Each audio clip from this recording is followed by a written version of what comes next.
Broadcasting from Cincinnati, you're listening to the Ringside Reporter podcast. All the news from the world of boxing right here. Well, I'm talking to you the way I want to talk to you. Now, here's your host, Eric Lorda.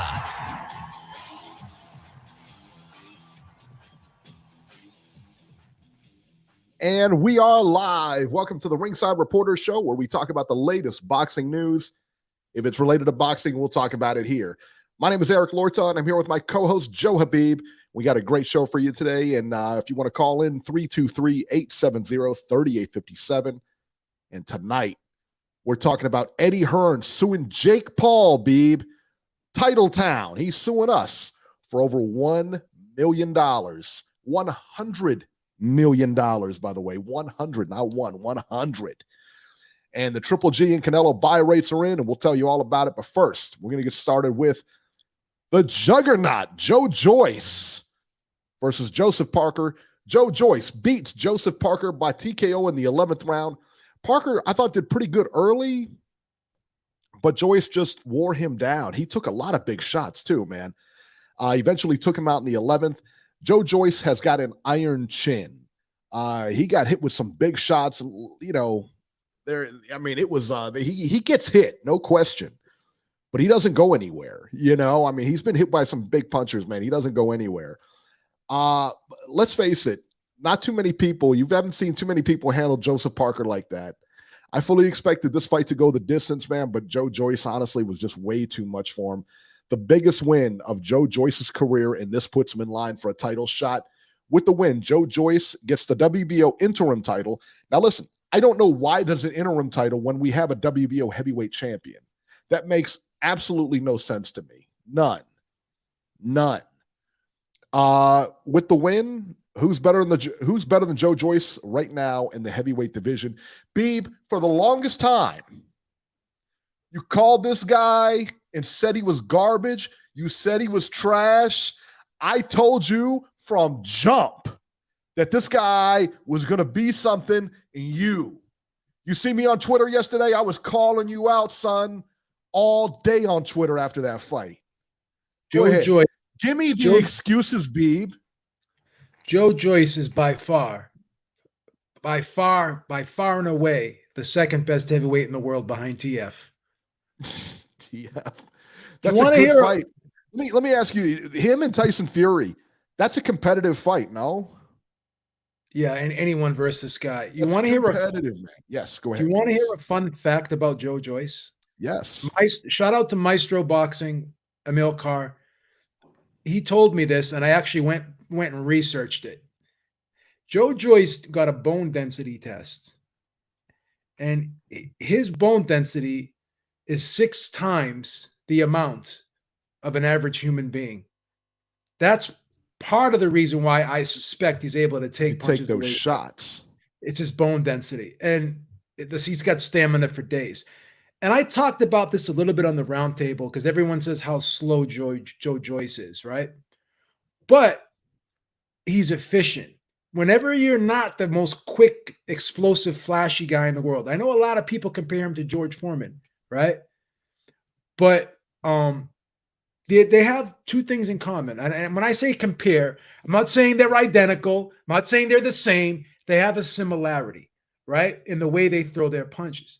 George Foreman, if you go back and look at that Michael Moore knockout, that was a 6-inch punch, right? So whenever you're not the quickest person in the world, and I've learned, we were taught this in the gym too, you shorten up the movements, right? So in other words, if you want to get from point A to point B and you don't have the fastest car in the world, what do? You take a shortcut. It's the same thing when you talk about efficiency and being effective, right? It's Joe Joyce's biomechanics. When you watch how he throws, he's throwing these shots from the elbow. He's throwing these punches almost like a Wing Chun type punch. If you watch him, he's like this. He's just like this. He's not using a lot of movement, not winding up, pulling back. He's not snapping in with it, like leaning in with his shoulders. When he throws his hooks, he's not really pulling back and torquing them. He's just, everything is short, compact, and it's just an abbreviated movement. So these shots, and he brings a lot of volume as well. So these shots are getting there, right? Because the movements he can generate so much power with throwing punches from just like such a short distance. So he's throwing 6-inch punches like George Foreman used to do. He's throwing these like little short clubbing movements, right? It's all biomechanics. That's all it is, right? He's just throwing these punches, and he's abbreviating the movements basically, and that's why they're getting there fast. And he's got great timing. He knows how to punch in between his opponent's combinations, right? All you gotta do is look at those punches he was throwing yesterday.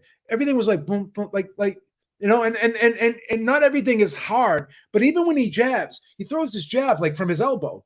It's like boom, boom. He's not like stepping in and going like this. He's not putting his full shoulder behind it. He's not putting his hips in it. He's not. He's just connecting. He's putting minimal amount of his body, and by shortening up and putting less of an emphasis on the other body parts, right? The movement becomes abbreviated, and it becomes. And another thing too is he's using less energy in doing it. See how calm and relaxed he is? He's just like, you know what I mean? Everyone else is able to save his energy like that. He's calm. Everyone else is stepping in like, This guy's just like, Foreman was you ever see Foreman? See how in the second half of his old George Foreman, how relaxed he was, and he never really he just knew how to. I use the term getting a lot out of a little, right? Little movement, but getting a giant return. So that's what it is. He's throwing like 6-inch punches. He's abbreviating the movement, and he's putting less effort and strain on his body, and that's how he's able to preserve himself. Yeah, I said it ever since, like I said, I mean, I've been singing his praises for a long time. You know this as well as I do, Beeb. I've been on his bandwagon forever. I told you he was going to beat Dubois, or the guy who quit. That was Dubois, right? Yeah, the guy who quit against him. Yeah, that was him. When you lost the pie bet? Is that when you lost the pie bet because you picked Dubois? No. In fact, I won the pie bet because I picked Joyce. Go on record. You could go look. You can go look. I'm telling you. I had Joyce in that fight. I had Joyce. And you know what irritates me about this whole thing? The way that you constantly down Joe Joyce, and now look at him. Son. What are you going to say? It was tough love? Look at you. You were constantly down on that guy, and now look at him, buddy. He's the second best heavyweight in the world, maybe the second best heavyweight in the world behind TF. I agree with you. I think TF beats him, but I think it's no cakewalk. That's for sure. I think Joe Joyce beats Joshua. I think he beats Wilder. That's the fight I want to see. I want to see Joe Joyce versus Wilder, man. I think that's a great fight. I'm going to bring up another point, right? This is why he beats Usyk, and I don't care what anyone says. Go back and look at the Chisora fight. Look at these Joshua fights, particularly the second fight, because Joshua made a really good account of himself in that fight, in my opinion, right? Some people had that fight 7-5. I had it 8-4. Can argue 7-5. It was a competitive fight. Here's the problem when these guys fight Usyk. Chisora was winning until he faded. Joshua was coming back into the fight, and he was making a run. Looked like he was going to get his second win, and he was in the fight. But those guys faded. This guy, Joe Joyce, doesn't fade. So what's going to happen when Usyk's in there with a guy, right, who gets his second win, unlike these other guys who never get their second win, and he's able to capitalize on that. Now, credit to Usyk. He gets his second win too, but he's able to get his second win because he's in there with guys who can't sustain the pressure that they applied from the beginning, right? You got a guy like Joyce who's going to give it to you from start to finish without any fading points, right? That gas tank is getting a steady flow of that energy, right? So what happens if there's no fade and Usyk kicks into his second gear and Joe Joyce is already in his fourth and fifth gear? What's going to happen there? That's it, man. He does have a gas tank for days, man.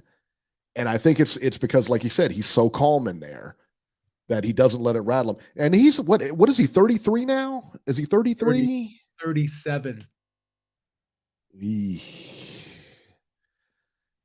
Wow. But it doesn't matter though, because he's got the bone density of 6 times the amount of a human being. Of course, nothing matters. You know what he's like? You know what he's like? If you want to get into The you know what thing, the clobbering time guy? no, he's like the Wolverine with the adamantium. He's got the adamantium skeleton. You don't see these things. He's got an adamantium skeleton. He's got the bone density 6 times the human being. Shut Like up. the Wolverine. Without the claws, of course. Without the claws, of course. He's like the Wolverine. He's got an adamantium. He's got an adamantium skeleton. Oh boy. Oh boy. Who do you think he fights next? First of all, why does he have an interim WBO title when we have a WBO champion? That makes zero sense to me. Why do we have an interim? Interim is if the guy's on the shelf or something like that, then we have an interim, and then those two fight, and then it goes back to normal. I don't get these. Why don't we just fight for any belt? Why don't we just every match is a title match? We have the TV title too, the US title, like wrestling.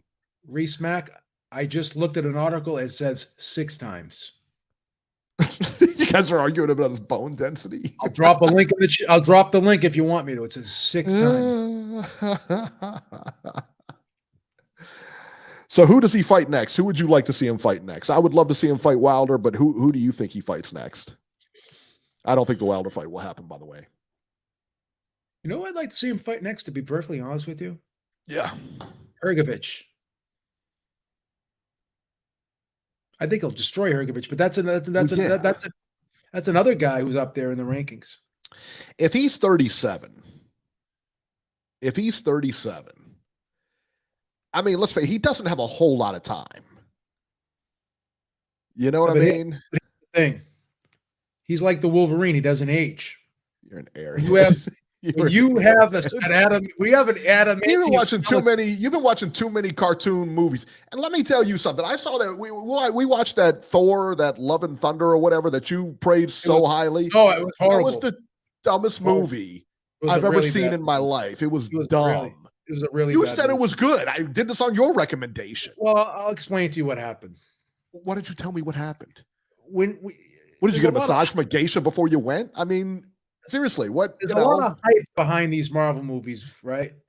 So I was living off of the anticipation of it being good.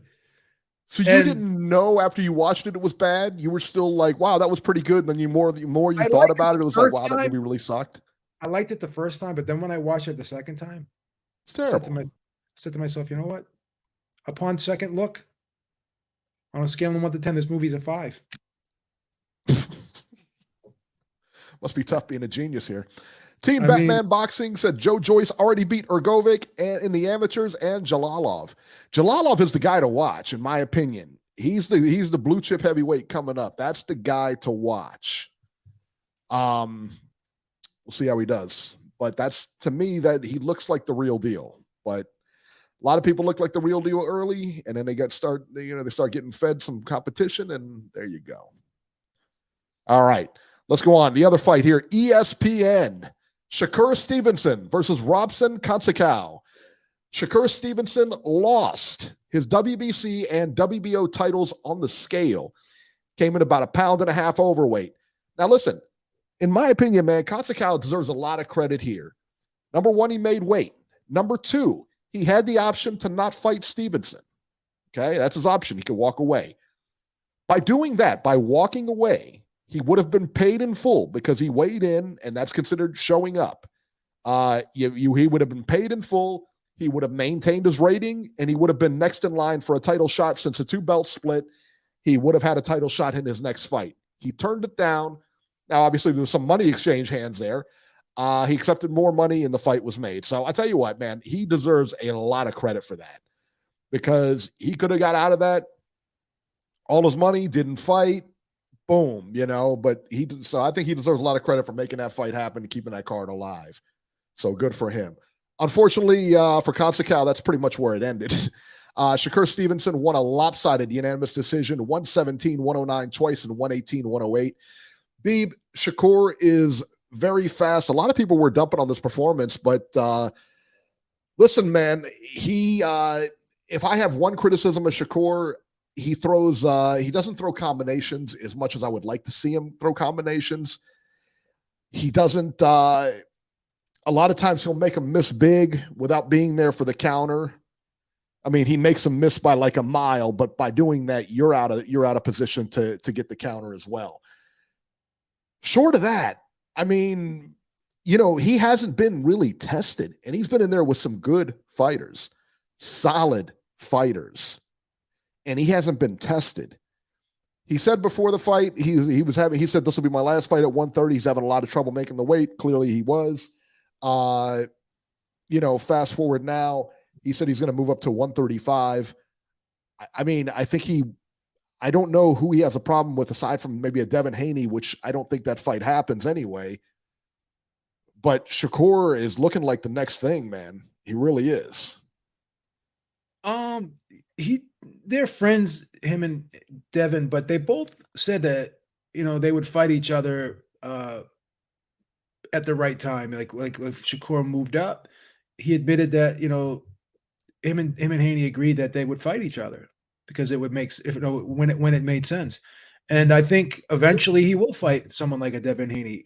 He'll try to position himself to get a title shot because again, Devin Haney wants the big fights. He's been very vocal about that, right?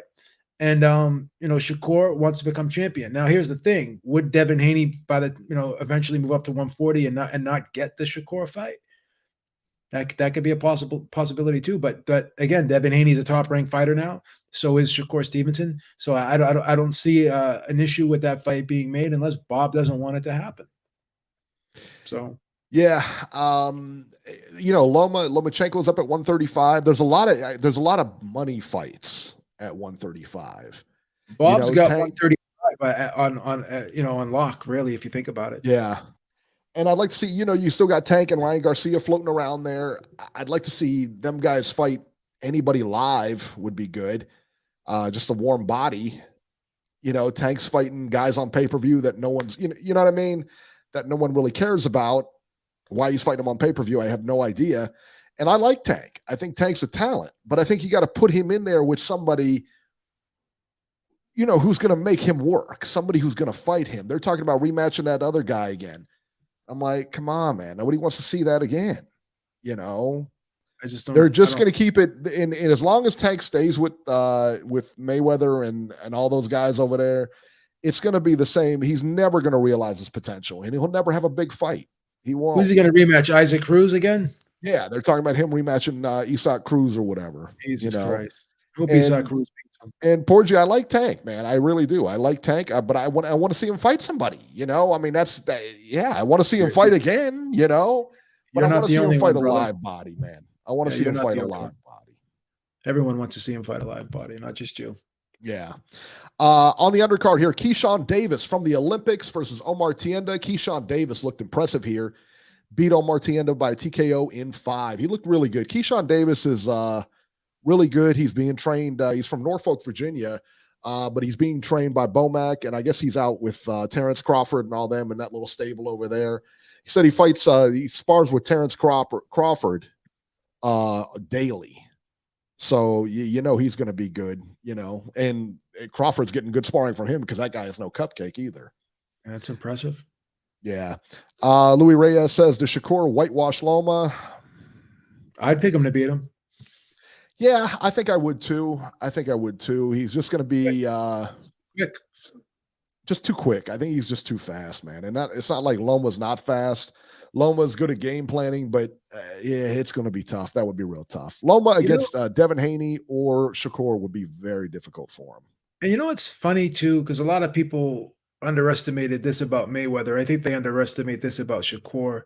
I think both of them are pretty physically strong. They're very wiry. If you notice, like Shakur is a strong guy. He's pretty big for the weight class too.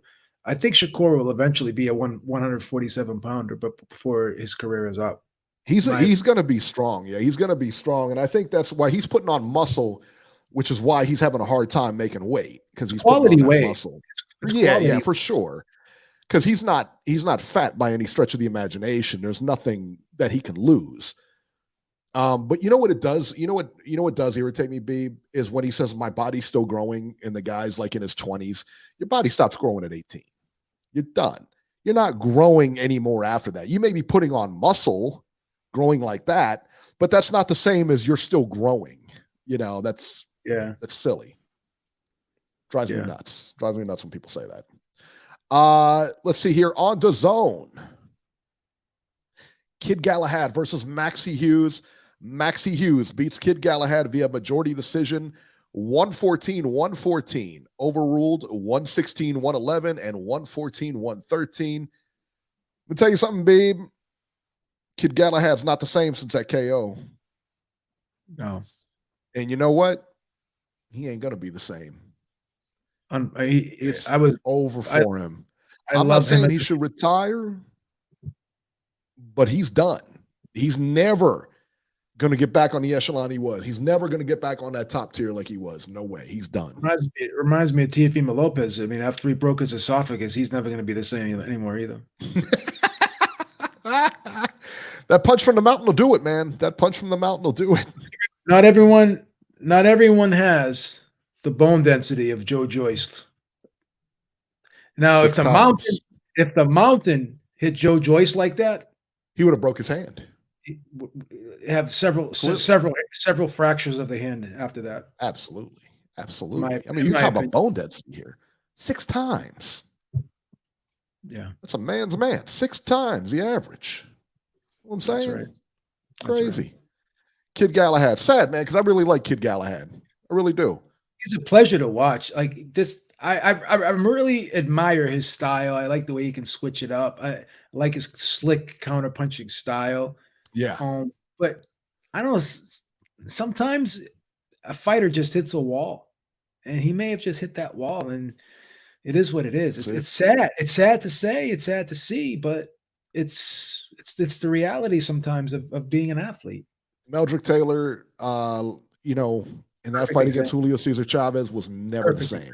I don't care if he came back and won a title. He came back and won it against a lesser opponent. Excellent. He was never the same. Spot on your analysis on that one. And here it is. I mean, he's going to do the same thing. I mean, it's Kid Galahad has run into the same thing. He'll fight again. He'll fight once or twice more. And Tony said it the best, man. The wheels have fallen off. That's it. You're right. 100%, man. 100%. Hannah Rankin versus Terry Harper. Terry Harper wins. Who cares? Whoa! What'd I say? You got to give these women credit, man. Didn't you interview one of these broads earlier? You interviewed. Who did you interview? Hannah Rankin. Who? Hannah Rankin. Very, very nice young lady. I heard she was asking about me. What did she say?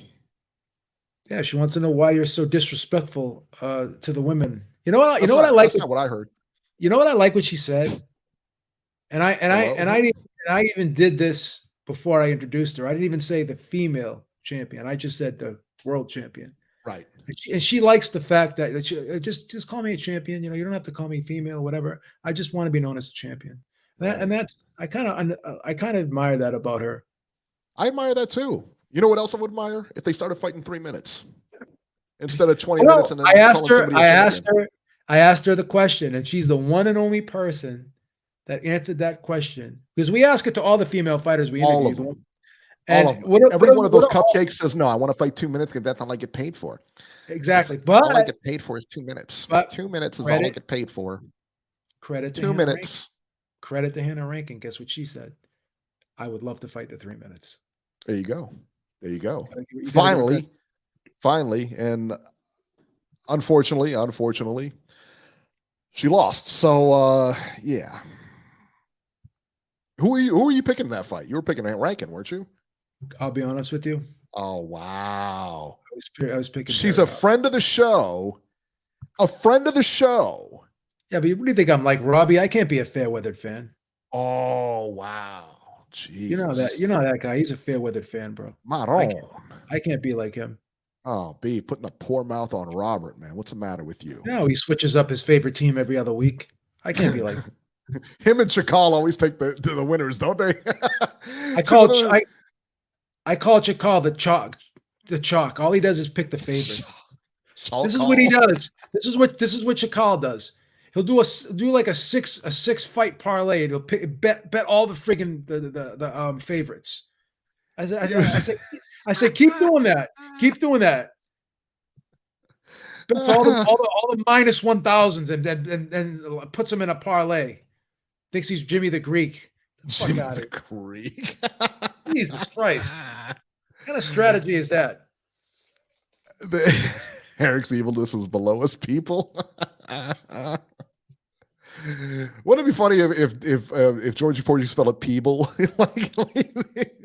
What's happening, people? Who is the one dude in the chat? Every time Georgie's on, he puts it out, the phonetic spelling of everything. Subtitles. Rise and Beeb. Let me ask you a question. Beeb. When was the last time? Did you ever think like we'd be covering a Floyd Mayweather fight dead last? Because I came real close not to covering it at all. I came real close not to even putting it on here. Well, I'll give you credit for even wanting to talk about it. All right, how's that? Oh Lord, man. So $29.99 these people paid for this. All right. I think it was a 4-fight thing on Ryzen. You could have watched it on TikTok for free. Everybody's posting or Facebook for free or whatever. I'm sure it was on Twitter as well. Floyd Mayweather knocks out Mikuru Asukara in the second round. Asukara rocked Mayweather in the fight. He hit him. It looked like he hit him with a right hand. And Mayweather actually, he looked like he did the dance a little bit there. He was stunned. And, Floyd was able to walk to the ropes and then, kind of gather himself and everything like that. The shot, and Kenny Bayless, of course, was the referee. I mean, we can't have, a Mayweather fight without Kenny Bayless. The shot that Mayweather hit him with, it was a right hand. And, Beeb, if you haven't seen this, go to YouTube, check out the knockout. That didn't look like a particularly hard shot.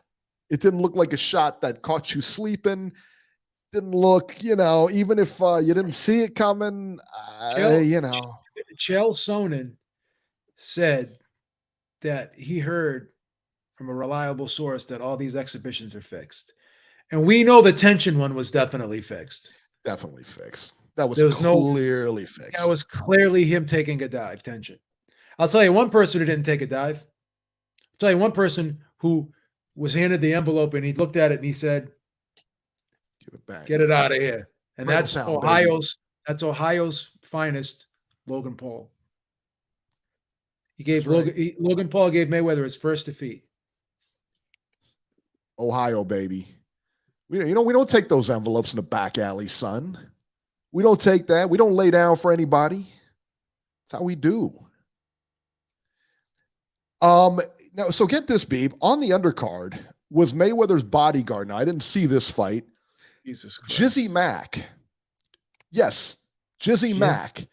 Jizzy Mack is his bodyguard's name. What kind of Jizzy? Jizzy Mack. Jizzy. Who? Yeah, right. Like, who would call themselves Jizzy? Jizzy Mack got knocked out, by the way. I think the third round or something like that. Jesus. Annalie Jaramillo says there were so many people in attendance, Floyd can still draw a crowd. It was in Japan, though. They like him in Japan. It was in Japan, and it was a Ryzen show. Yeah. Ryzen's a pretty big organization over there. But yeah, for sure. I imagine that Ryzen place would have been sold out either way. But that is a good point. He does draw a crowd. They like him over there a lot. But she's right. You can't draw a crowd here. He's not going to be able to fight one of those guys and draw a crowd here. I don't think he can. I don't think so. That would be a challenge. Yeah. Yeah. I agree. I think you're right. Yeah, I agree, man. It's I don't know, man. And I don't know how much he got paid last night, but you got to think that he's in financial straits. Well, you got to think that he's in financial straits. Then someone writes an article about him showing off these 2 watches that were worth $10 million. And once again, okay, a lot of people have assets, right? And they spend their money on assets, which are very which are depreciable assets, like a lot of these cars and all this jewelry they buy. You don't see Bill Gates. No property, you know. Yeah, you don't see Bill Gates or friggin' Jeff Bezos or Warren Buffett tweeting out this shit, right? And even Jay-Z doesn't, and then 50 Cent and all these other guys that have money, you don't see them tweeting this stuff out. LeBron James, Michael Jordan, all these guys that Magic Johnson, all these guys that are, some of them even billionaires, they don't floss like that. Like if you got money, you don't have to tell people you got money. Just like if you get laid, you don't got to tell people you get laid, right? Simple as that. People always have to tell you something they're lacking, right? And he may have all these assets. He may have all these assets. He may have all these nice cars. We don't even know if he's renting this stuff or not, if he really owns it. Well, look at all those videos. You remember those rap videos where they have all the like the gold Cadillac and everything like that, or the gold stretch, limo. They're all rented. Everything is rented. Yeah, everything is rented, man. So he may have all this stuff, or he may not. He may own this stuff, or he may not. Whatever the case may be. But I'll tell you one thing: the IRS is still knocking on his door. He's still paying them in installments. I would imagine, yeah. So he doesn't have a lot of liquid cash. And some people live their lives like that. I hear people say, "Oh, I don't. If I get cash, I just throw it into something. I don't like having liquid. I don't like having cash on hand." That's a risky business, bro. That's a risky business. That is. Beeb's mostly liquid. Beeb's all liquid. Beeb's mostly liquid. Beeb Industries is 100% liquid. That much cash. I know. Cash is king. That's our motto over here. Cash is king.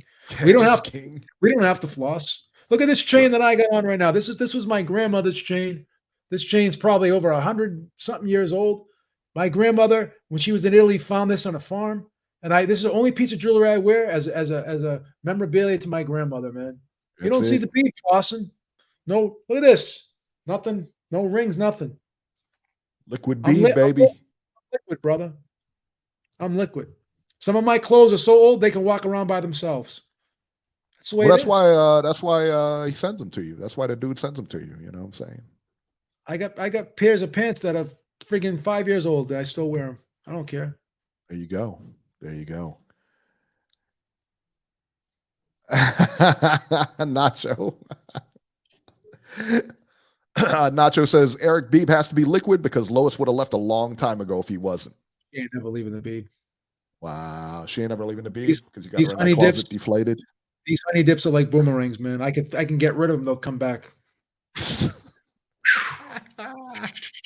Here you go. Oh man! All right, so check this out. So next week, the upcoming fights, there is none. The next fight is on October 8th. Oh my God! Right? How about that? Area code 516, New York. You're live. What's up, guys? It's Jesse. What's going on? How are you? Jesse, what's happening, man? What's up, Jess? All's well, man. Jesse is our PR person. Champion of last night's fight. In case you guys didn't know, Jesse is our PR person. I'm trying to give you DAP. Just take it and listen. Jesse is our PR person extraordinaire. All the interviews and everything like that, they come from this guy right here. Jesse Rankin in the house. Oh, thank you. But I was going to say, Alvina reached out to me and she asked if Habib could interview. Great. We don't need the behind the scenes. We've all told them what we wanted to tell them. But that was. We just gave you DAP. But I don't care. Listen, I don't care who called you, who shot John, or whatever the case may be. Jesse, who cost John, whatever. You don't have to break the fourth wall. You don't have to break the fourth wall, brother. I'm just saying. You're not required to do that. We already gave such and such gave me a phone call. And then I called her back, but she didn't answer. We gave you the raise. Somebody else. I don't need to hear all that. Listen, I gave you DAP, and now I'm regretting it. Right. I'm almost going to hit the mute button. That's where I am. You're our publicist. This is who I introduced. And next thing I know, he's gone off on a tangent, Beeb. This is your boy. And you know what, Beeb? This is your problem now. We promoted him to the director of PR for Beeb Industries. Yes. You already got the position. You don't have to give us your resume anymore, brother. We know how you work. We don't want you telling other people the blueprint. Keep that under wraps, Daddy. We have a request, Jesse Rankin. We have a request. Tony wants you to bus, his words, not mine, bus a freestyle, Jesse. Bust a freestyle. Okay. Yesterday, I didn't keep up with the boxing camp, but I'm glad Serrano brought it back to the PR camp. So Amanda Serrano, can't believe you guys skipped over. Or did I miss it? Did you guys not mention it? Amanda Serrano with another win for Puerto Rico. The only thing I'm like a little worried about with Amanda Serrano too is how come these fights are going to the decisions? She used to knock opponents out. Like I'm wondering what's going on with that, But I've been following her, so another win under her belt, And then Joe Joyce versus Wilder, I think is the fight I want to see. Regarding Joe Joyce. Do you guys think that Deontay Wilder could possibly get upset on the 15th? I think it's a long shot. I think it's a good fight for him. The guy's I'll tell you this. I think Wilder's going to have his hands full for maybe 4 or 5 rounds until he lands that shot. But I don't think Wilder wins a decision unless he knocks him down a few times. That's what I think. What do you think, B? I got to favor Wilder in this fight. He's not listening. No, I got to favor Wilder in this fight, but I have questions. I mean, you don't come back from 2 fights back to back like that. 2 losses. He's got his reputation mostly on 2 losses, right, Beeb? He's getting up there in age. Mm-hmm. 3 losses. And I don't know. I may lay a little something on Helenius. I may sprinkle a little something on Helenius. I'm having a feeling about. I mean, something's telling me that Wilder may not come back from this 100%. Something just, I don't know. He got pounded both fights. All 3 fights, I thought he got pounded. He lost every round. Yeah. Conceivably just about every round in each of those 3 fights. And he's getting up there in age, and he's had injuries. His hand's been broken a few times. I think he beats Helenius. I think he beats him. I don't know who he fights after that, though. He'll probably go on to fight what's his name, Andy Ruiz or whatever. But I don't know, man. Let me just say this: this situation reminds me of the Mike Tyson situation after he lost to Buster Douglas. Then he lost to Holyfield. He started losing that aura of invincibility, and I think Wilder's kind of losing that a little bit, because Fury got up from that right hand, not once, not twice, but 4 times. And people look at that and they say to themselves, wow, and that hand's been broken before, right? Mm-hmm. And, it's, you break your hand a couple times, and after a while you stop throwing it the way you normally throw it. You have this defense mechanism in your body that's telling you, like, okay, I could break this again. Maybe I can't try to punch through my target like I normally would. Subconsciously, that just happens, and you may not even be able to control that, as crazy as it may sound. So that you got that as well, right? And his punch resistance, it's like this. Every time you get knocked out like that, it's like a crack in the ceiling, right? Yep. You crack, or crack in the chandelier. At some point, he's just going to shatter. The more you get knocked out like that, the more you get. It's almost like a guy. It's like a guy who suffers a concussion. What happens? He suffers he's prone to suffer from concussions again. So I find it hard to believe that his punch resistance is has not been diminished. So that's where I'm at. There you go. All right, Yeah, Jesse, we're gonna get rolling, I have man. a feeling. We're gonna get rolling. Thank you so much for your question. All right. 530, Robert. You're Fucking live. Hello, guys. How are you? Robert. Robbie, let me what's start the off. word? Let me start off. I know why you weren't here last week. I had a conversation with Mrs. Herrick. She told me you bet Canelo by stoppage. You lost the rent money, right? So you had to go out. You The had to rent go out. money. The rent You had to money. go out and do Uber Eats for a couple days to try to get that money back. You were out in the car doing Uber Eats. I trying didn't to, call in. trying to recoup money. I didn't call in. I For know this. what you did. You were praying, I didn't call in praying for that this Golovkin garbage. was going to get knocked out, hoping and praying that Golovkin was going to get knocked out, and then it didn't happen. And that's why you weren't here last week. I know all about it. You didn't want to hear it from me. Yeah, right. Telling you, I told you he wasn't going to get knocked out. Hey, Robert, what you think of those Bengals today, Yeah. baby? What'd you think of those Bengals today? No, they did good.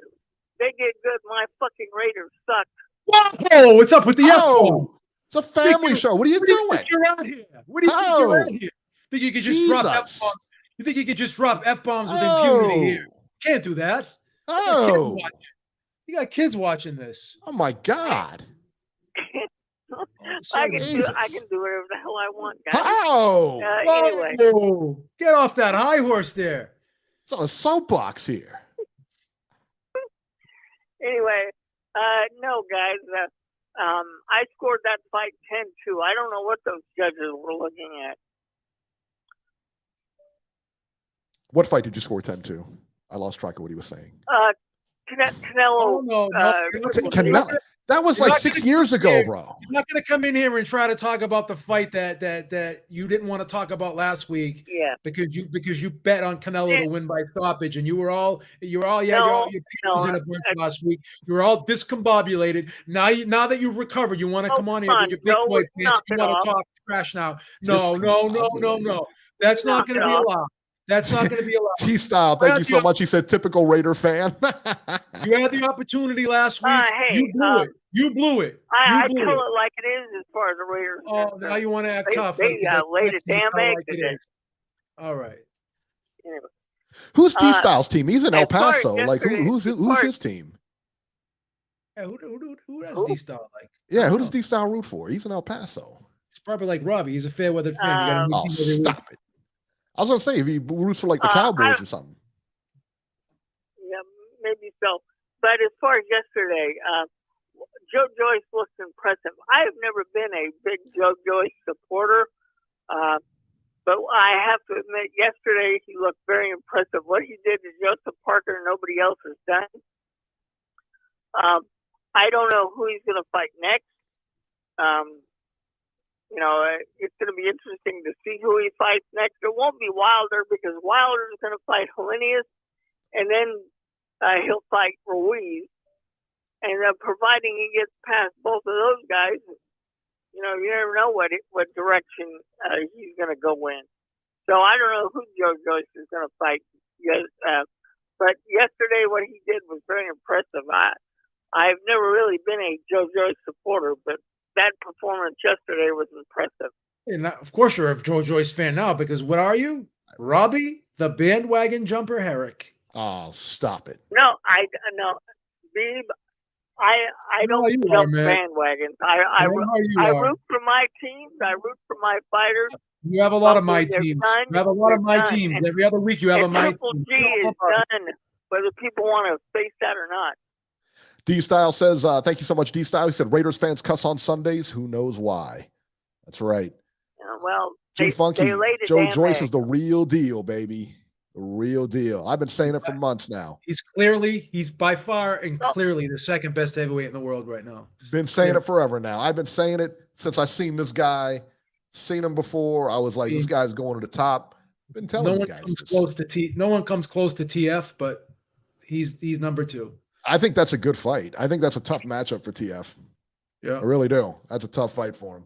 I got you calling him TF now too. I fucking love it. Hey, Beeb, do you think Fury goes through with the Joshua fight? Because Listen, I've heard a lot of different. Well, we'll talk about that. rumors. We'll talk It about comes that. Yeah, we'll talk about that in a little bit. What else you got, Okay. Robert? No, that's about it. I was very impressed with Joyce. Because Parker's a good fighter, and nobody's ever beaten Parker like that. Parker's lost, but never like that. So it'll be interesting to see what happens with Joyce and what direction they put him in. right. But I'll catch you guys later. All right, Robert. Make We'll put you sure- on hold, okay? Make sure you give Mrs. Herrick your half of the rent money because you stop it, blew Pete. it. Because you Stop blew it it. by betting Get Canelo out of by here with come that. on. Get out of by here with that. betting Stop. Canelo by stoppage, and I told you he wasn't going to. No, he didn't lose the rent money. Get out of here with that stuff. Yeah. He lost the car payment, not the rent money, Beeb. There's a big difference. Same thing. 804, you're live. I'm on the show, man. Hello? Hey, y'all. How y'all doing today? Every time we come to him, he's either at a drive-through, he's paying for something, he's in Taking the a middle of piss, something else. flushing a Hey, could you toilet. guys just get back to me? Oh, yeah, absolutely. It's what we live for. What did you order, Corey? Man, I hope everybody's Number having a 6? good Would you get the number 6? No, I'm at home, man. I'm at home, man. But yeah, You got that house in order. You can't let these people walk all over you. You're the king of that castle. You can't let people walk all over you, man. Tell them. I heard you had Joe Joyce by 11th round TKO. Is that right? Is that correct, Corey? No, man. Nah, let's talk about this fight, man. Yeah, so with the Joe Joyce and Joseph Parker fight, man, wow, man. I was completely wrong on that fight, man. I thought Parker would win because he had been training with Tyson Fury, and he's pretty intelligent. He's an intelligent fighter. But I did not see a weigh-in, and I think the weigh-in would have showed everybody everything they needed to see on how the outcome of the fight was. Joe Joyce came in there a little heavy at 270 something. I believe it was his highest weight ever. And Joseph Parker came in there, pretty fat, pretty kind of thick too. So, both. And and I feel like right now, with Joseph Parker and Joe Joyce, when they fought, I thought Joe Joyce, showed that he could be a dominant fighter and that he was eating Joseph Parker's shots to the face. And I was just surprised that he was able to do that. Joseph Parker has a pretty good, punch. Surprised. This guy's got 6 times the bone density of an average human being. That's why he weighed 274. His skeleton itself weighs 200 by itself. He's got an adamantium skeleton, this guy. He's got an adamantium skeleton. He's only got like 70 pounds of lean muscle. Rest is skeleton. 6 times the bone density of the average human. That's crazy. And you're surprised that he's able to withstand this? Just like with Wolverine. They could throw him up against a brick wall. He doesn't feel it. He doesn't feel it. Why didn't you just shut up about Wolverine already? You're Wolverine for. You're pathetic. Jesus Christ, how could you hate on Wolverine? Go ahead, Corey. I'm sorry. So Joe Joyce, man, he did well. He definitely got the stoppage at the end of the fight. I seen Tyson Fury, he was crushed. That I thought he thought that, him helping Joseph Parker, would help him through this fight. And I'm gonna be honest with you, I think it just made him worse. I'm gonna be honest with you. I thought it just made it worse. I thought, Joseph Parker looked the worst that he's ever looked in his career this weekend. And, him moving forward, man, he needs to definitely contemplate retirement. I really thought he would win that Dillian White fight. He's starting to lose now. Some of these fights that I thought were winnable fights back when he was in his prime. When he fought Andy Ruiz and stuff like that. Joseph Parker is definitely not in his prime anymore. I think he definitely needs to think about, hanging him up. And as far as Shakur Stevenson goes, I want to touch on that. As far as Shakur Stevenson goes, he looked pretty good. I'm going to be honest with you. He looked pretty good. I did not like that he missed weight, but at some point your body go, like Steve was saying about Joe Joyce and bone density.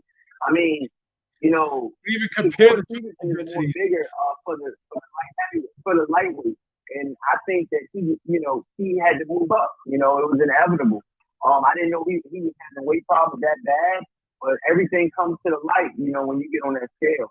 And I think he couldn't have trained any better.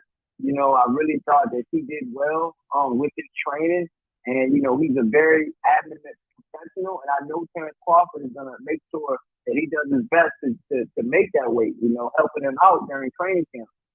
Is a very good, very good fighter to help him out. A world champion with all the accolades. One of the best fighters in the world. How can you learn from anybody better than Terrence Crawford? And I think that helped him and catapulted him to beat Conceição. And because Conceição was a gold medalist, and I remember him fighting in the Olympics. It was the same Olympics Shakur Stevenson fought in, I believe. And he won gold medal in a different weight class than Shakur. And Shakur Stevenson showed that he was resilient. He got hit a couple times more than I think he got hit in this fight more than he might have ever got hit in any of his other fights.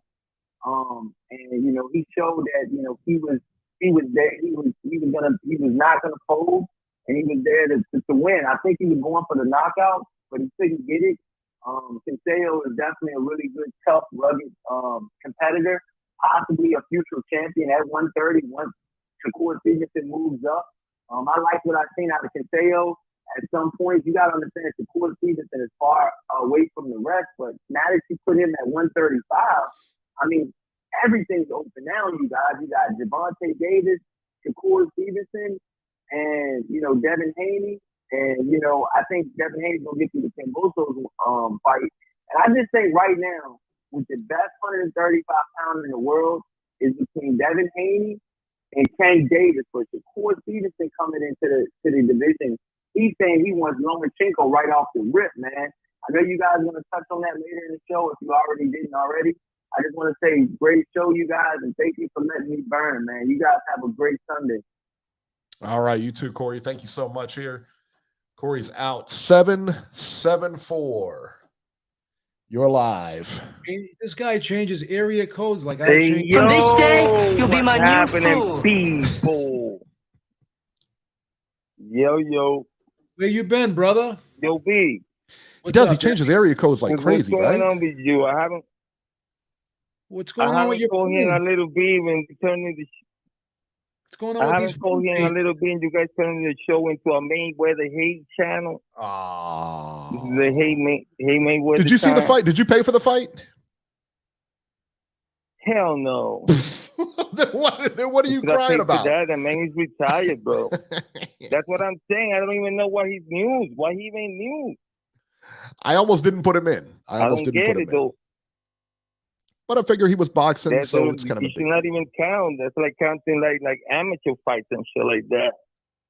Anyways, didn't come here for that shit. I mean, let me talk about Shakur real quick. Bro, come on, man. Shakur is a dirty fighter, bro. Whoa! Whoa! Where did that come from? Dude, Whoa. first round. Defamation. The first round. Out of the 3 first punches that he threw, 2 were on the back of the head. After that shit, from the second round on, that was shit fucking a low blow fucking the Lord. Low blow festival. After he was done with that shit, let's go with the motherfucking tackle and suplex the motherfucker down.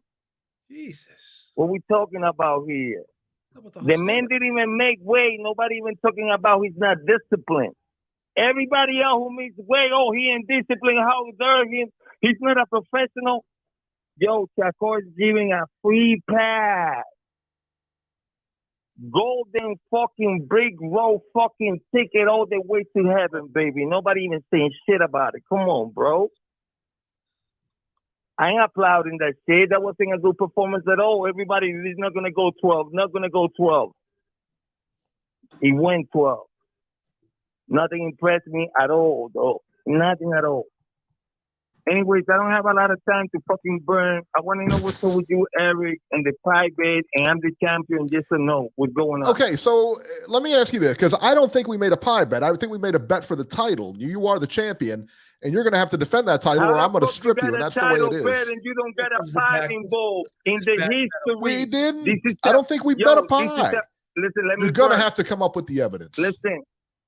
Oh, Jesus. Of He'll course, do every it too. time I come here, Good. you guys, I got to come up with the video evidence that you know I got. I don't So know. mine is supposed to render right now because you know I got it. I don't know. He pulled the soundbite.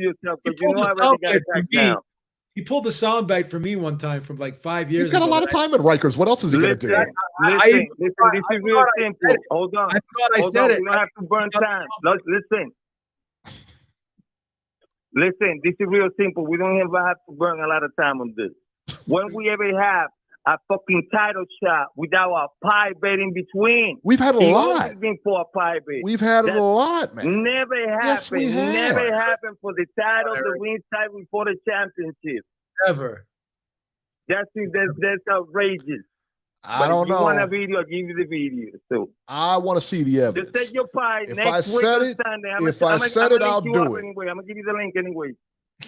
So just make sure you get your pie ready. Sounds and good. Crown me. And crown. I've already crowned you. I've already shouted you out as a champion. As the reigning champion of the Ringside Reporter. That's all I'm asking you. We did. Who did you take? We did. What fight was this? What fight was this? What fight was this? What fight was he? Joshua, he picked up Joshua, and I told him that. Oh yeah, Joshua Usyk. I think it was Joshua Usyk. Yeah. Joshua Usyk. Yeah. Of course, you know it was that. I got the video that's there. Don't go take it out now. Go to the bakery after the show. Put it in the fridge. Come on. Come on, cut it out. Just make sure you get it ready, baby. I want Boston fucking cream though. Go to Greentown, we here. And buy the pie. Get in the fridge, please. He's got a good connection from jail, doesn't he? Listen, Joe, listen, Joe Joyce. I forgot what caller was talking about Joe Joyce and Deontay Wilder. That's the fight. Yeah, I think it is too. I think that can be done. I think it is too. I don't think it's going to get done. Yo, that's game all day. I don't think it's going to get done. The UK going to support, the United States going to support, and I know Eddie could be down. I want to see it done. I don't think it gets done. I don't think it gets done. I wish it would get done. It's possible. It's up to you guys to make it happen. There you go. Everybody pushing for it. Anyways, everybody out there, support the channel. Donate. I got to go. I'm out. All right, Georgie. I heard they were doing inspections over there, so he's got to get the shanks and stuff out. Yeah. So I don't think I bet a pie bet. I really don't. If I did, I'll pay up. No question. I mean, I've always paid up. And I always pay up better than you, Beeb. I mean, what do you put like a dash of whipped cream on your nose and then call it a day? That's weak, brother. Let me tell you that. You can't subtract from others. Sauce. You can't subtract from others to add to yourself. Don't even try it. I always do. What else am I going to do? 410, you're live. What's up, guys? What's the word? There he is. How you doing, brother? I'm doing pretty good. Missed the show last week, unless you didn't have one. I'm not sure. No, we had one. But, oh, yeah. Okay. I sent the press release out to you. Didn't get it? What's that? I said, we sent the press release out to your email. You didn't get it? Press release. No, but I did watch the fight. I mean, you guys have probably discussed it. The fight didn't turn out to be the fight I thought it was going to be. Canelo won the decision, which was the likely pick, let's face it. But I thought it would be a much better fight, man. I really did. Golovkin, he looked slow. He looked old. And most poignantly, he was gun shy. That's a sign of a shot fighter right there. You know, he was in range most of the night. He was in range to shoot his jab out there like he had done in the other fights, and he just didn't do it. He was just gun shy. He looked like he was there to pick up the check. So I guess that's a wrap on Golovkin. I mean, maybe he can do some damage back at 160, but I don't know. But as far as Canelo, I thought looked like Canelo. I mean, he looked pretty much like he always does. I thought he looked pretty good. I do think he needs a rest. I've been saying that for a little while now, that he needs to slow down a little bit. That hand injury may be a blessing in disguise. You know, fighters, Ray Leonard did it, Floyd Mayweather did it. When they get at the back end of their career, it's good to take a break. Although, you know, regardless of what some people might think of his opponents, I mean, this guy's been very active, you know, and he's been fighting championship caliber opponents. So I think a break will do him good, and hopefully some of the dust will settle and some of the other fights get made. I'm not too optimistic about the other super middleweight fights, Plant, Benavidez, and, you know, Charlo, but hopefully something washes out down there. Joe Joyce looked good last night. Every time I see him, he looks good. He reminds me of George Foreman. He's a big, bruising, strong guy. He's slow. His feet aren't that good, but he seems to have good conditioning for a guy his size. He's kind of slow, and he's got a good chin. That's another thing, because he took some mollywops from Parker in that fight. Parker snuck him several times with some really big shots. And, you know, I'm not too familiar with Parker, how much of a puncher he is, but they were solid shots, and Joyce took them. But we can't get carried away and say he's the best heavyweight in the world. I mean, that Tyson Fury, until someone beats him, he's the top. He's the best guy, at least in my opinion. And that's where it should be. He's still undefeated. He's two-time heavyweight champ. And, you know, he ended two reigns. He ended Klitschko's reign, and he ended Wilder's reign.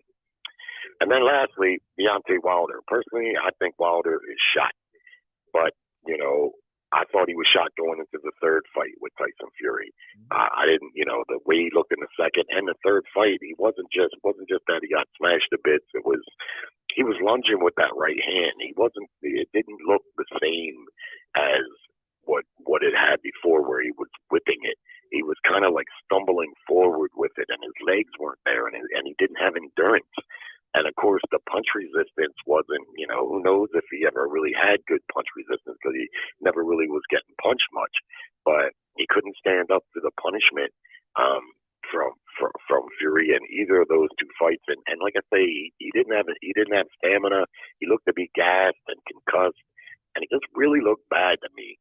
Helenius is not just a sparring partner of his. He's a long-time sparring partner. So that kind of tells me something. I mean, they would be foolish to bring him back against the top guy anyway after those two beatings. But picking Helenius, I don't know. I like Helenius. You know, he can maybe pull an upset, but it seems to me that's the safest opponent they could pick and still bring him back to see what he's got left. But at this point, I think it's hard to say. The only thing that's hard to say with Wilder is that some bitch could be 60 years old and still have a puncher's chance.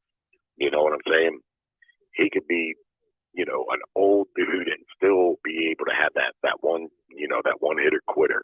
And then lastly, let me say this about Shakur Stevenson. I did not like what I've seen from him. He was on a nationally televised ESPN. That's a huge format. He was fighting at home. That was a chance for him to really make some fans. Instead, he doesn't sacrifice to lose the weight, loses the title on the scale, and he was throwing low blows throughout the fight. He tossed his opponent not once but twice. And you know what? I'm used to fighters being cocky. That usually doesn't bother me, but it's something about that kid that bothers me. And I was bothered by him that night. You know, you don't go hip tossing your opponent twice. He'd already been warned. A lot of the punches that it looked to me, he was punching low, and he was warned, hard warning twice on that. And right after the second hard warning, he went right back and hit the guy low, like he didn't care what the ref said. He just acted like a brat, and he probably needs to be humbled. I agree, but good luck finding somebody to humble him. I'll tell you that. Right now, I think he's one of the best fighters out there, and I don't see anybody anytime soon making him actually work to fight. You know what I mean? Well, it'll be a better opportunity to get a real gauge on him at 135, because the fact of the matter is he was just cheating the scale really at 130. I mean, he looked like he was twice as big as his opponent, and when he fought Valdez, same thing. Now, I don't really like to call fighters weight bullies, because if you make the weight, that's all you got to do. All you got to do is make the weight. What you put on after the fact is up to you and your trainer, and it's not always an advantage to put on a whole lot of weight. They can overhydrate, and that's just as bad as underhydrating. But I also think that while he was able to do it at 130, the size advantage, he probably not going to have that type of size advantage at 135. He's going to be fighting some guys more his size, and then we can start to get a better, accurate assessment. What he's done at 130 is good. I mean, his opponent was a quality opponent, and I had him winning, all the rounds mostly. I don't know if I even gave no boy a round, maybe 1 or 2 rounds, maybe, And he was a good opponent, and of course his opponent prior, that was a good opponent. So I mean, he did good work at 130. Why to stay there? But now he's got to move up and fight some guys his own size, and then we're going to be able to see if he looks as good as he did in his last 2 fights and his first 2 at 135. Then maybe the hype train can roll on him. There you go. All right, my man, we are going to get running here, and we're going to go to the news. Thank you, brother. Good call as usual. Baltimore always brings it, man. He always brings it. Always has good stuff, man. People are anointing him the caller of the year already.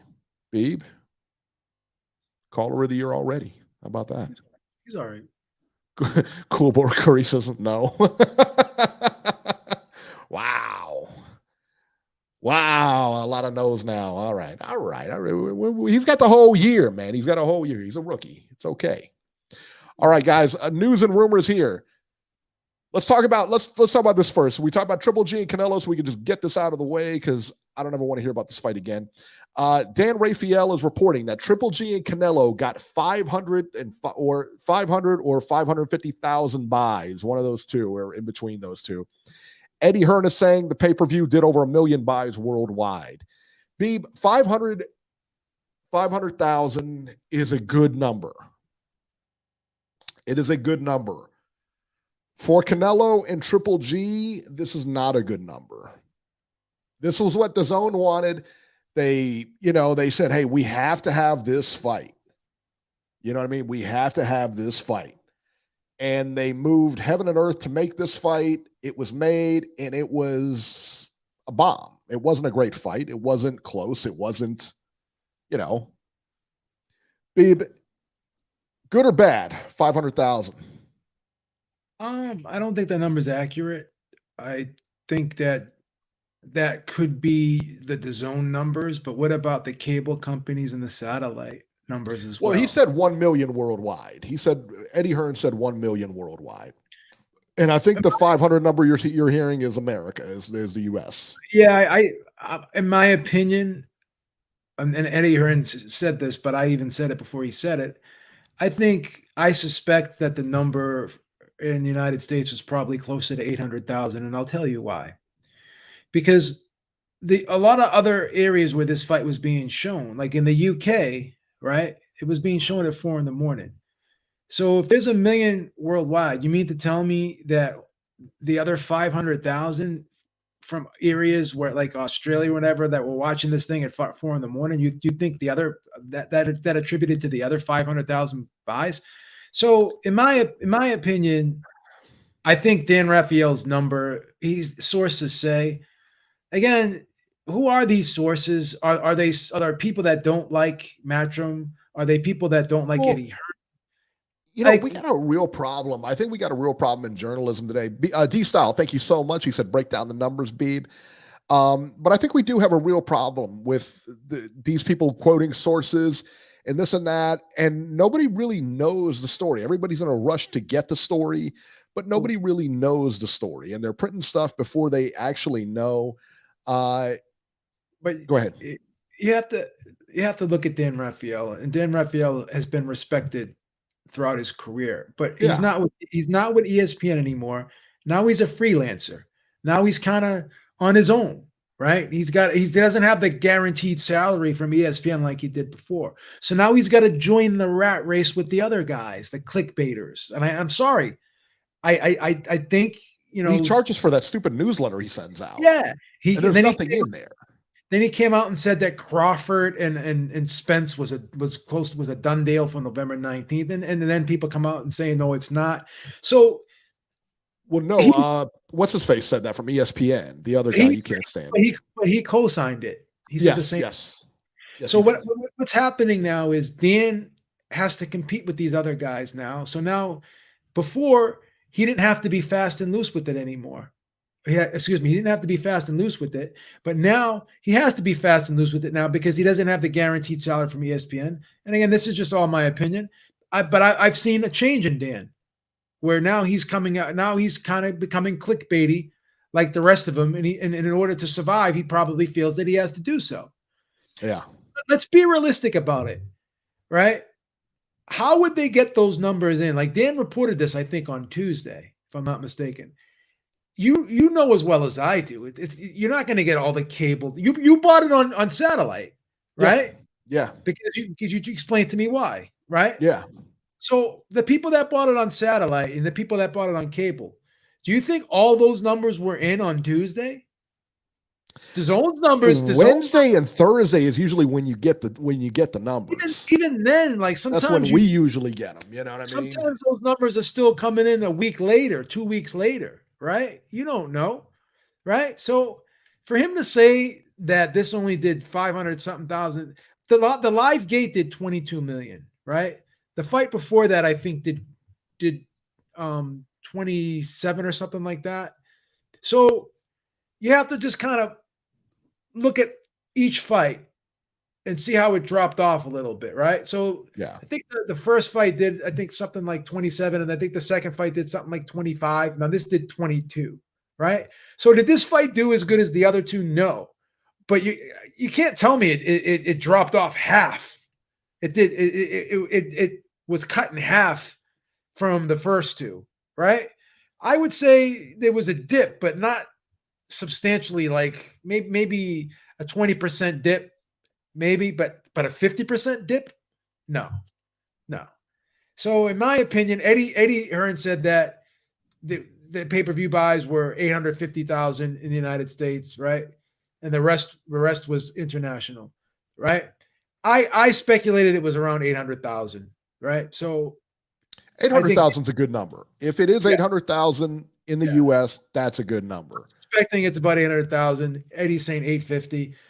Because again, going back to what I said before, you're not going to tell me 500,000 people from the UK, Canada, United States, not the United States, Canada, Australia, and all those other, Mexico, all those other international areas, they couldn't have made up for the other 500,000 because again, the time zone just it wouldn't make sense. In other words, for them to be able to generate those numbers with the fight being shown in that time zone. So I think Dan knows. See, this is another thing that these guys can say. They all have plausible deniability because when they get proven wrong, what do they say? Oh, it wasn't me, it was my source. So they have that. It was you because you're co-signing on your source by putting that news out there. Well, you have to be responsible. Vouching for your source, you know. Yeah, you have to be responsible enough to know what sources are credible and what sources aren't. Right. You know what I mean? So who are your sources? You don't have to say who it is, but you can kind of explain. You can explain. Yeah, it was free in Mexico. Right. Of course. Yeah. It usually is. Yeah. Australia and the UK and in Eastern Europe and stuff like that. It's different over there, but yeah, it was free in Mexico. He's correct. But again, like you don't have to exactly say who your source is, but kind of tell you where the source came from. Like, oh, well, someone in a source from the cable company that I know, or a source here. So you don't have to necessarily say who it is, but at the end of the day, you're just saying a source. That could be anybody. That could be a PR person from PBC. That could be anybody. Could be a janitor. It could be anybody. You know what I mean? It's. So let's talk about, I'll tell you what, D-Style, I think you're right. I think you're right on the money here. I think they make educated guesses a lot of times. Yeah, I agree. I think that's right. I think that's 100% correct. But let's talk about sources here and let's talk about news and everything like that. No news at all, Beeb, on Crawford Spence. For a fight that's supposed to take place in November, there is zero hype, etc. On the other side of the coin, AJ Fury's taken to social media and stated that he'll move on if the contract isn't signed by Monday. Beeb, do either one of these fights get signed? Well, I'm the biggest Tyson Fury fan ever. But even now, I'm getting sick of these antics, of this attention-seeking behavior, this clout-chasing behavior. You're putting deadlines on the fight. If you really wanted this fight to happen, then you would just sit back, let your team work on it. But Tyson Fury is just using this as a publicity stunt, in my opinion. And I was very hopeful the fight was going to happen. Now I think he's going to end up fighting Manuel Char. And why is a heavyweight champion of the world fighting Manuel Char, with all due respect? I mean, that's horrible. Yeah, that's horrible. It's a ridiculous fight. It's a horrible fight. Yeah, that's sorry. I'm just going to be honest about it. No disrespect to Manuel Char. Credit to him for getting the fight if he gets a good, decent payday. It's a horrible, horrible thing. Spence Crawford, I don't know what to believe. I'm kind of inclined to think that fight is going to happen, because when it's quiet like this, that means that they're working hard. Maybe I'm being over. Still, I mean, you have no time to really promote it, and this isn't really one of those fights where you don't need promotion. You need promotion, because again, these guys aren't exactly household names. Yeah. So if that fight's in November 19th is what they're saying. Yeah. Something doesn't seem right to me about that either. So I'm going to say now I'm very skeptical if either one of those fights happens. And it's very, very disappointing, because, Fury did this one time before with the whole Joshua situation, when he knew he had to fight Wilder the third time. And I kind of knew that was going to happen. You were adamant that was going to happen. Yeah. I mean, you were, yeah. People that top rank that was really gonna, that was a situation, right? Right. And I knew that. And Bob was double talking, and he was just dragging it out. And I'm not gonna go back into that. I know why he did what he did, and why that whole thing played out the way it played out. But in this situation, this was something that I was like, wow, this would be great, Finally, like, we're going to get that fight, Joshua and Fury, because if it doesn't happen now, it may never happen. And even now, people were excited about it. Even Joshua coming off those 2 losses, the narrative would be Joshua is coming off these 2 hard losses with Usyk, and he's still willing to go back in there with arguably the best heavyweight in the world. That was the selling point of this fight, right? The 2 biggest names in UK boxing, 2 biggest names in heavyweight boxing, are getting ready to fight each other. This could have broken all records in the UK, right?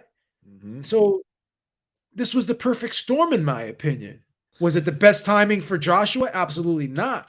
But full credit to him for putting all that aside and saying, you know what? I just want to fight this guy. This is the fight I always wanted. If I don't take it, I may never get it. So I'm going to take it. And I think Fury and the team put forth a contract that they knew was kind of almost a contract that was unsignable. Really, it was a horrible contract. It was probably one of the worst. Obviously, he was going to get paid good money, but in terms of, like, Joshua's going to make money no matter who he fights. But in terms of split and the timing and everything, and rematch clauses, whatever, this was a horrible contract. This is probably one of the worst contracts that ever crossed Matchroom's desk for Anthony Joshua. Had to have been, right? And when he was 60-40, he took it, and he said, "Yeah, I'll sign it." And he still accepted. Okay, so what I'm wondering is, Eddie Hearn saying, we can get you more money to fight this guy, or we can get you more money to fight, blah, blah, blah. And I'm wondering if the contract, I don't know. I'm just, we spent a lot of time, like I said, December 3rd, this fight's supposed to happen. November 19th, this fight's supposed to happen. That's less than 2 months away, man. Yeah, it's just, that's again, man, that's going to be hard to promote, For them to think that there's not going to be a backlash against Tyson Fury, and there's not going to be a backlash. Stop this. Yeah, there's going to be a backlash, and it's going to reflect on the amount of people that go to that Char fight, And if it's going to be on pay-per-view in the UK on BT, I don't know how they're going to broadcast it, but I don't think there's going to be a lot of attention given to that fight because there's going to be some type of backlash on Fury for we're continuously trying to play the public. It's not funny anymore. It's not funny anymore. Would you pay for Fury, Char? No, I would not either. No way. No, I would put my foot down on that one. I would put my foot down on that one. But we won't. We won't have to. D-Style says, thank you so much, D-Style. Fury versus Chisora 3 is like Trilla versus Manila compared to the Char fight.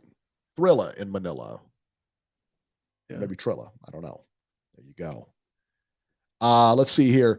Eddie Hearn, Beeb, is suing Ohio's own Jake Paul for $100 million. Let me repeat that. $100 million. Come on, man. $100 million. Eddie Hearn has filed a defamation lawsuit for $100 million plus against Jake Paul. Apparently, Jake Paul claimed that the Serrano and Taylor fight was fixed by Eddie Hearn. My guess is this doesn't see the light of day. This is he'll issue an apology or whatever. I don't know. This ain't going nowhere though. Alexander Usyk has stated in an interview that he would like to fight Tyson Fury. So there's a good fight for Fury that he probably won't take. He'd also, after he fights Fury, would like to fight this kind of threw me a little bit, Canelo Alvarez. Given the fact that, he's a heavyweight and Canelo's a 168 pounder. Beeb, what do you make of that? Yeah, it's crazy. It's crazy. What is that? It's a fight that doesn't make sense. I just got a text saying, damn well you'd pay for Fury, Char. Stop it. Who texted you? My man, Emil Carr. I can't front. Yeah, I'd probably buy it. I'm not. You'd buy it. I was surprised you didn't buy the Floyd fight this weekend. Probably fell asleep. I don't know. Yeah, guys, hit the like button. If you guys haven't hit the like button, make sure to hit the like button. We don't ask you for much here. Only 42 likes. That's it? Oh, come on, guys. Come on. Disgraceful.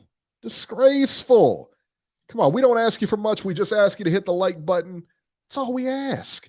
Not ask you to work in a coal mine. Just hit the like button. That's it. That's your only motion. You don't even waste any energy. Come on. Babe, what are you going to do? Practically beg these people to hit the like button. I tell you what, I'm sitting here begging for it, All right, guys, that'll do it for this edition of Ringside Reporter. As always, you can catch the Beeb on Twitter at JHabib1. Find our YouTube channel at ringsidereporterlive.com. You can find me on Twitter at ringside73, and we will see you guys next week. Robbie, give Mrs. Herrick the rent money. Oh, stop it, Beeb. What's the matter with you?